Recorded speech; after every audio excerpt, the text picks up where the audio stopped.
So it's May the 4th, and, my videos aren't being seen right now anyway.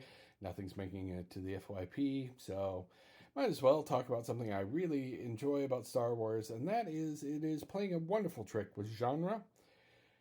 I love Star Wars. I've watched from the first film to everything that's come out.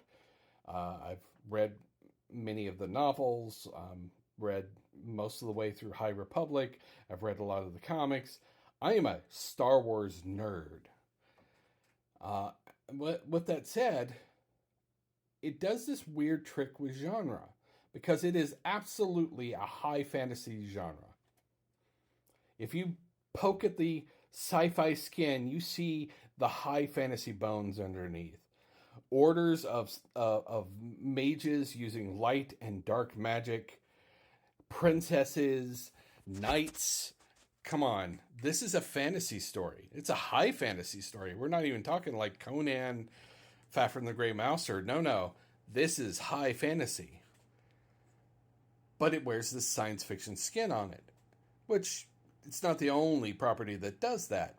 But what is interesting is quite often when they're telling stories that aren't about the Jedi or the princesses or the Emperor, when they're telling stories like in Andor or The Mandalorian or Book of Boba Fett, there's a lot of ground level humanistic storytelling going on in this high fantasy setting that wears sci-fi skin. It's like the sci-fi skin allows it to sort of tell ground level stories when they lean into that side.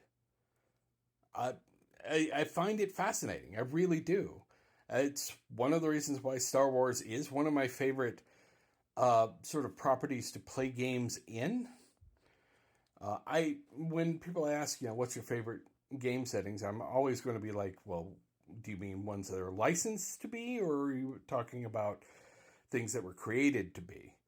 And Star Wars is one of the better licensed Star Wars settings because it does give you such room to play with both high fantasy and, ground level sci-fi. It's all there. Thought it was worth note.